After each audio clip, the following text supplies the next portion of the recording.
Ignite. CEDH.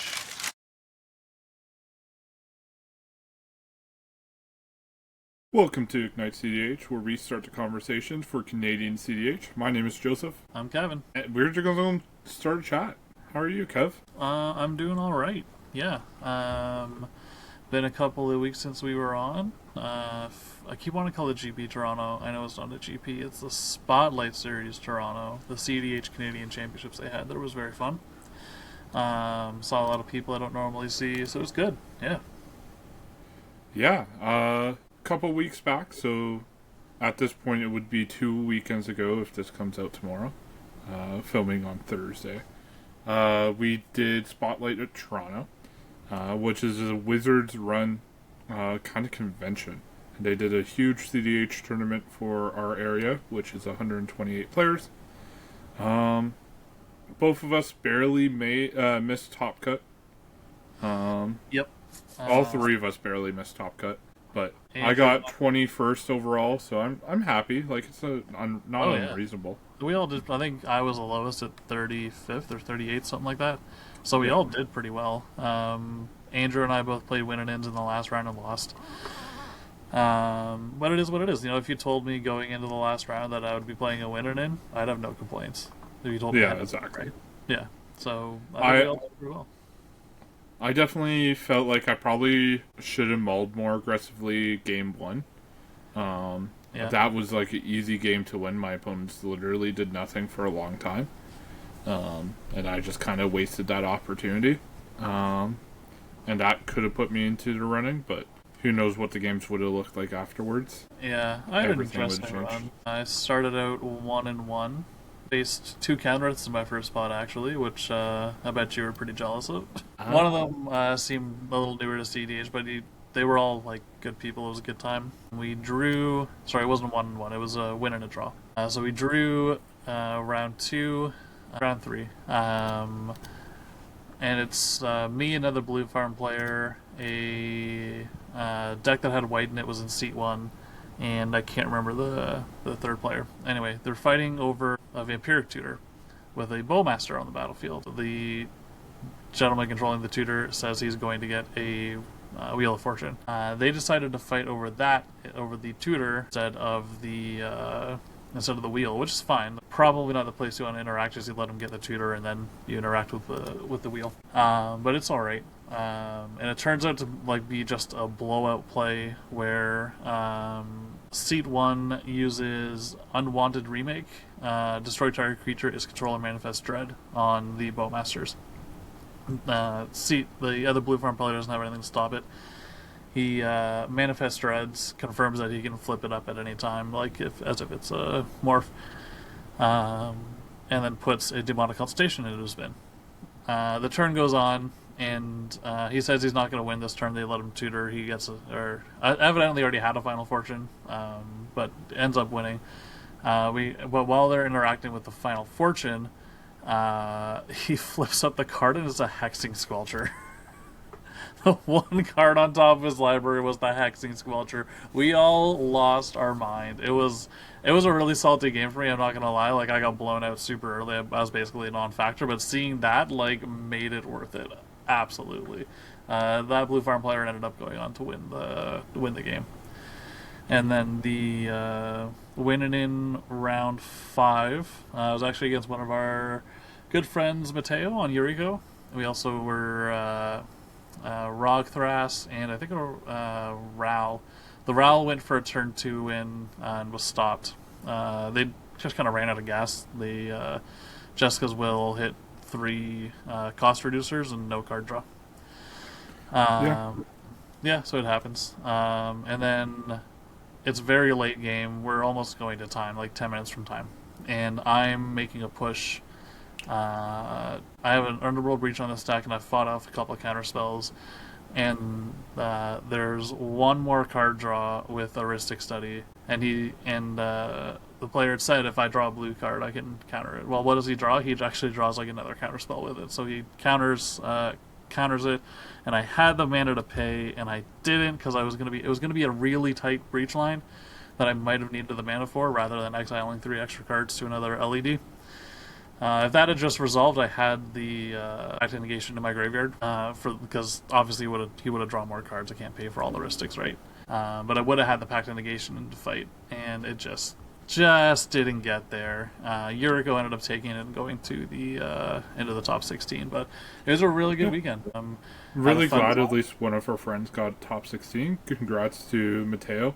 He's one of the strongest control players in our area. Like, he always slams Yuriko, and it's seeing him against you in a pod, you know either your stuff is not resolving or you're just dead. Yeah, he's an excellent player. I'm pretty sure when you look up Yuriko, it's just his list that comes up. Yeah, I think he's like one of the top lists on EDH top 16 for sure. He's in there for second right now. But yeah, he's crazy good pilot. Congrats to him and everyone who made the top 16 and the winner eventually. Tough tournament. Yeah, it was. There were a lot of people there. I didn't spend a lot of time at the lower tables. I don't know. I know a couple of my opponents were very clearly new to CEDH, which is fine. I would start with a smaller event, but you can start with I'd rather see people get into it than not. Yeah, exactly. And I don't know about what your experience was there. I kept a really mediocre second 7 game 1, and I tried to. There was only one blue player in the pod, so I tried to LED Echo and got blown out. So I sat there doing nothing, and then I ended up going to round 5 with 6 points. Won that round 5, but 11 points doesn't get you there. It was a clean cut 12 points. Yeah, so that's we knew we were gonna win it, and that we would be a pretty low seed. Yeah, I'm a little disappointed with how I started the 1 win 1 draw and then not winning another game after that. It's disappointing, but it is what it is. Mateo almost won top 16. He was very close, really? But unfortunately, the blue farm player, I believe, got just slightly too much fed. I sat there, watched the whole game. He's such a good player. All his opponents were down to 4 or 5 health, and he just needed to be able to swing one more, and he got on the stack killed. So instant speed win. But yeah, we have some interesting tournaments coming up this next couple of months. It's pretty jam-packed. Yeah, I have a bunch on my calendar. So this Saturday, I'm not going to make it, but there is a tournament, I believe. This Saturday, I don't see it anymore. There is, I got it here. Waypoint Games in Ancaster is hosting their second CEDH tournament. The first one was an awesome time. It was really fun. We got 11 people signed up already, which is already an increase from last time. And you never know people signing up on the day of, too. It's not a big prize or anything. It's not super expensive to enter, but it was a really fun time last time. And I would suggest it for anyone. Also noteworthy, if you're in the St. Catharines area, there's a good opportunity to use that as a warm-up or test event for the Dual Land tournament that's happening on Sunday at Mecha Games in St. Catharines. That's for a Tundra. I don't remember what entry was on that. It's not on Top Deck. You can find it on melee.gg or their website, Mecha Games, or Mecha Games? Yeah, it's on Mecha. Yeah, Mecha Games. I believe it's Mecha Games. So on Sunday, you also have your tournament. I do, yeah. If you are not local to St. Catharines, come to Forbes Hobbies instead in Cambridge. We are hosting a $25 full proxy event. Winner walks away with 200 store credit. The rest of the finalists get 100. And the big important part is you qualify for a invitational at the end of the year to win a Mox Diamond if you win. We are taking the winners every month, plus any top 10 finished nets you qualifier points. So it'll be all the monthly winners plus qualifier points. And we're doing a buy for the person who wins the most tournaments. That should be interesting. Hopefully I could win one or two and land up high. Yeah. I would not mind that. But then some other tournaments coming up in our near future. We have on March 29th the Dual Land tournament in Curtis that you've already mentioned. We have on March 22nd, we have King of Games series. back in Orangeville. Always a fun time to go out there. Yep. They just did a tournament last weekend. Eventful one. Both of us weren't unfortunately there, so we don't have a lot of comments on that. But maybe next week we could talk about it with Andrew, because there was a circumstance that definitely we should talk about. Yeah. Little cliffhanger there. Yeah, that's called a tease in the business. So King of Games is March 12th. February 28th with Tough Mulligans. Free online tournament. I won't be able to make this one. I'm going to be in Toronto watching a show. It'll be fun. March 1st is Gamebridge. They are, I believe, a 10 proxy limit. Yes, 10 proxy limit, 500 store credit, and deck list required. I think it's $30. Yeah, it's fine. March 29th is a CEDH dual land tournament in Cordis. That's the regular one that they host every couple months. Saturday, April 11th, Southern Ontario Competitive Commander is hosting their first event in Toronto. And they already capped it. It was out for like 2 weeks. Mississauga. Yeah. Yeah, it's already capped. Is it Mississauga? Okay. Yeah. So that's the community I hang out with on a weekly basis. Very cool guys. Tend to, they are trying to get into more of the tournament scene, and they are deciding to host a tournament down at Legendary Collectibles. Honestly, I'm excited for the tournament. We've already capped it. Right now we have 48 spots, but there is room to do more for the next event. The store was just hesitant to rent the whole store out, pretty much. So yeah, it's a big win for Southern Ontario Magic. They're doing a lot over there, and hopefully it's a good community for sure. Good shout out there. We play every Monday night. They do a mini league going on. Top 16 at the end of the 3-month season does a top 16 match. So been a lot of fun. Currently, I believe in the top 16. I did miss last week, so I don't know where I'm currently standing, but having a blast there. You missed a week. I had to do D&D. It's been busy. No, It was my birthday weekend last weekend, so. So we got some tournaments coming up, obviously. I know some of our community is going to Buffalo this weekend, so good luck to any of them. Yep. Good luck, folks. There we go. Take it home for the Canadians. Let's go. Yeah, there was the unbans. We didn't talk about how exactly disappointing that ban update was. Yeah. Probably a stark reminder that they banned for casual and not CEDH. And I knew that, and like I know like a lot of our conversations in the past couple of weeks about the bans were like hopeful. But like we shut each other down, saying basically, well, is it going to ruin casual? And most of the time, the answer was yes. I called Biorhythm. Pretty excited about that. Biorhythm was an easy one. Lutri was shocking. Lutri was a shock, but they did it the right way. Workaround companion. Yeah. The workaround makes sense. I'm not upset with the workaround. Like, I get people don't like the idea of this logic, but because it's the only card that will probably ever be in this category, I don't think it matters. Yeah, I think if they just took out companion, it would probably be better. Yeah. I think companion as a mechanic works really strange in Commander, because like you don't have a sideboard, so it's your hard first card. But like, I don't know, it's a lot. Also, Andrew, we were a little wrong on Iona.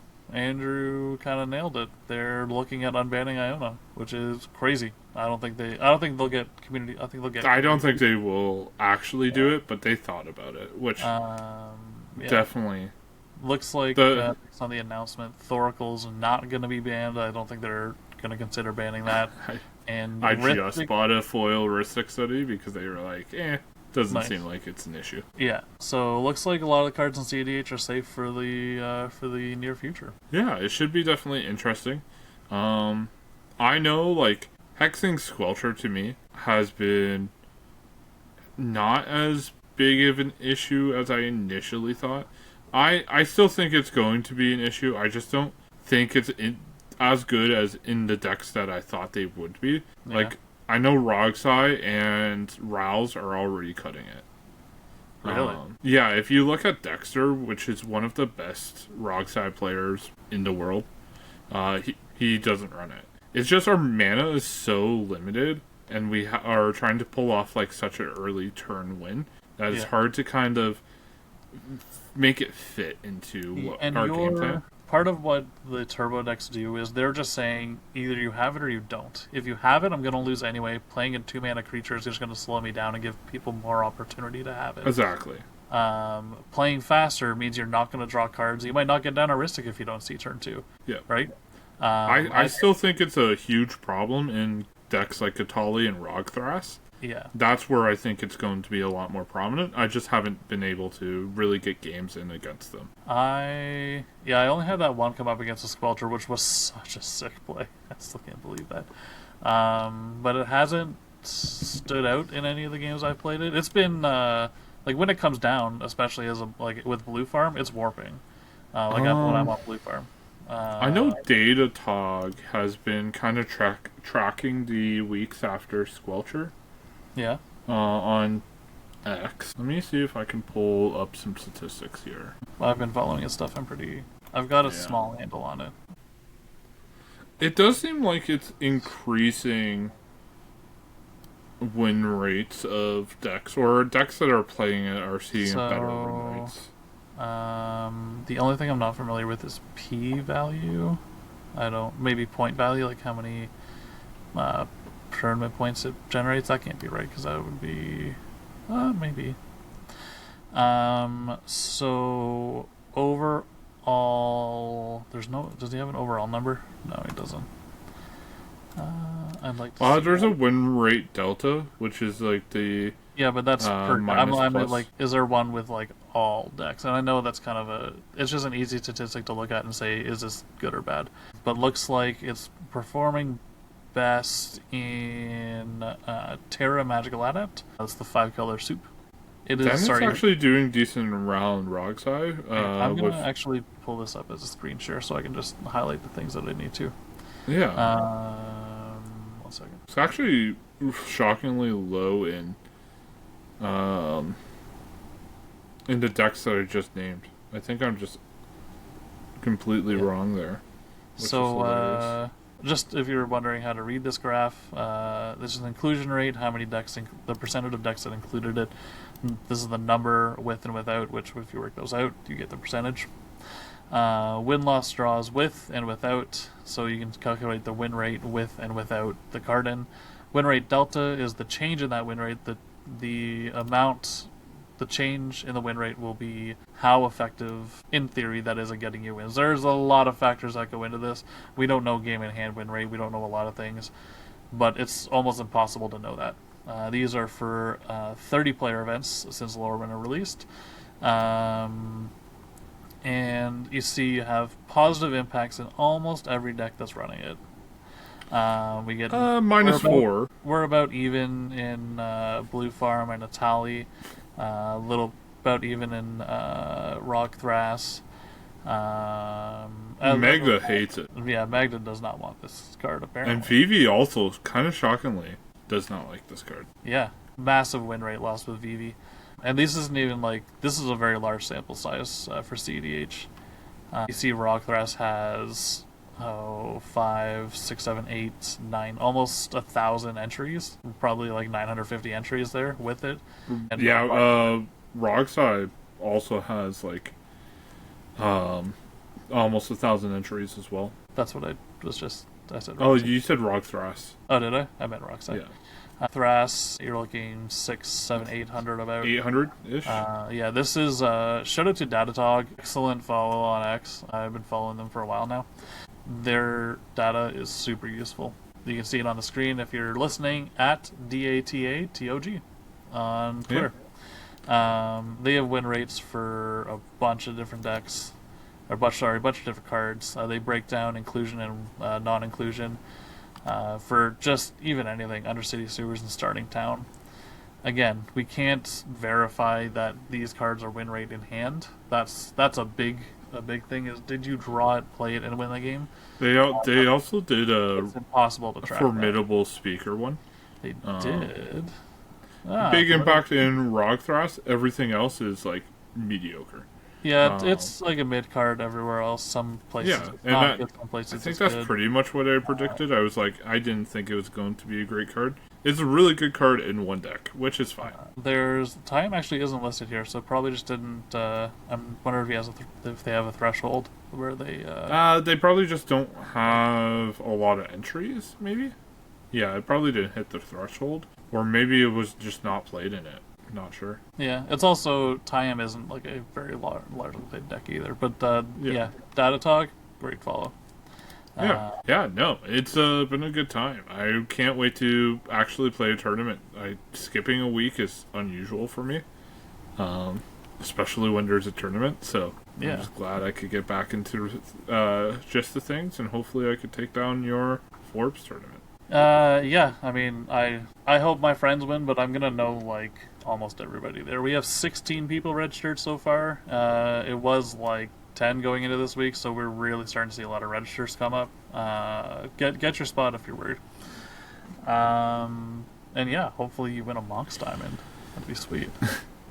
Well, I just bought one. Someone's I got some good upgrades over the convention. We're doing the setup for and like the preamble, the judge ramble, player meeting. That's what it's called. We're doing the player meeting for the first one. And me and that's for giving away a Mox Diamond, and someone goes, "Is it the shitty one?" I'm like, "What shitty Mox Diamond do you know of? There's no such thing as a shitty $1,000 card, man." $1,250, dude. Yeah, right. Like, sorry. Please take my $1,200 card, and I don't want it. It's just the shitty version. Yeah. It was just like he said that, and immediately the whole store just erupts and like, what are you talking about?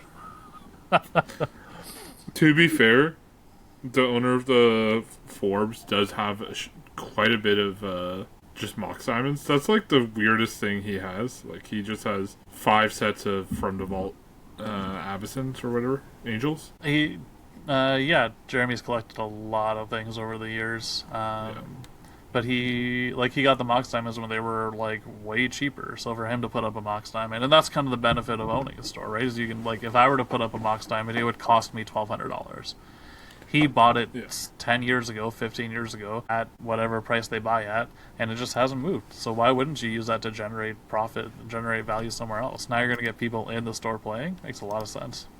Yeah, and already with the last tournament you guys did, or 2 tournaments ago? Yeah, we capped December. Yeah, we capped that one. We were going to cap last month, and then the storm hit, and a bunch of people dropped out, which is fine. Yeah, I couldn't make it, unfortunately, but yeah, it happens. I just know, like, already, like, foot traffic generates money. Like, that's all you need. We had people come in and buy other expensive cards too. Yeah. Like Jeremy sold a Mox Diamond, I think the foil one, and there's sometimes some wiggle room on those bigger ticket cards. Never be afraid to ask a store owner. I wouldn't go to like face to face and be like, "Hey, can we get a discount?" But the smaller stores, absolutely, there's sometimes some wiggle room, especially if the owner's present.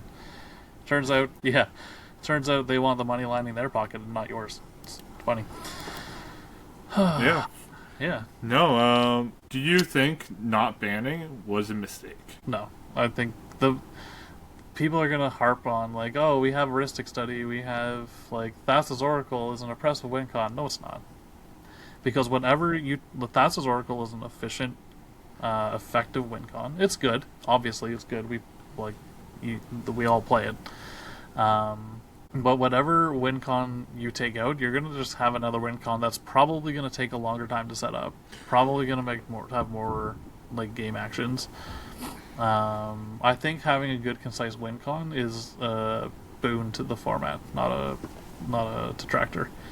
I don't think, and again, Ristic Study gets banned, you'll just see more Turbo decks pop up. I don't think Ristic Study is that bad. Like Ristic Study is an effective tool to keep storm decks in check, or at least force them to find answers quick enough. To a point.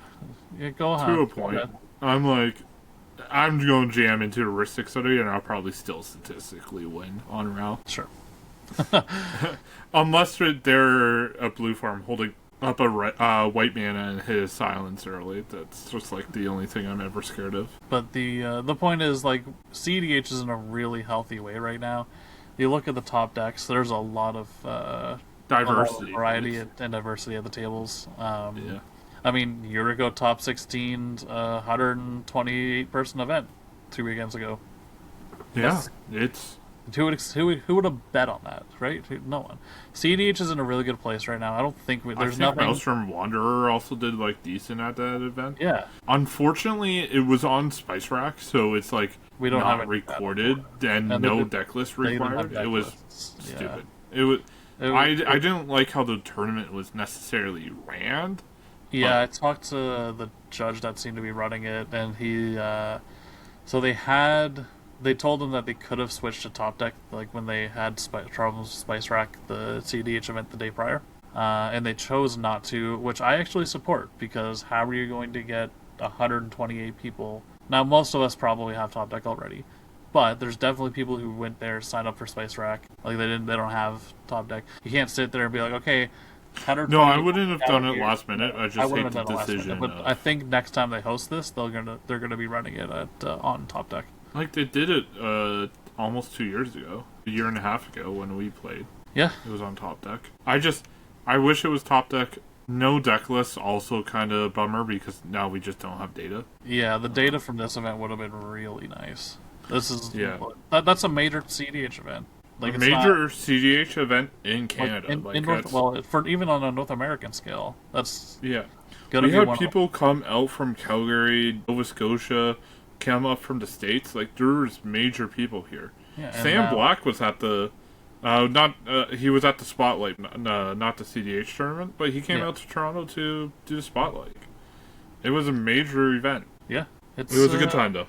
I'm happy with it. Overall, it was well run. It just needed... There's a couple things you like to see cleaned up, but you can nitpick any tournament like that. Overall, that was a big tournament, well run. There was no real controversies or anything that came out of it. It was just a good tournament day. Yeah.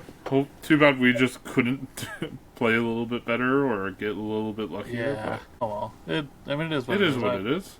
Hey, yeah. I walked out with a Japanese survival of fittest, a gilded drake, a mox diamond, and a foil demonic consultation. So I'm happy. And I got myself a UC, so I can't complain either. I don't have any cards left in my trade binder, but I got an underground C. Completely empty. Yep. But okay, well, I am going to peace out. I hope you guys have a great rest of the day. Enjoy your weekends. Good luck at any tournaments. If you like the content, please follow, subscribe, like the video on whatever platform you're on. Share it with a friend. We will see you hopefully next week. I'll see you Sunday. I'll see you Sunday.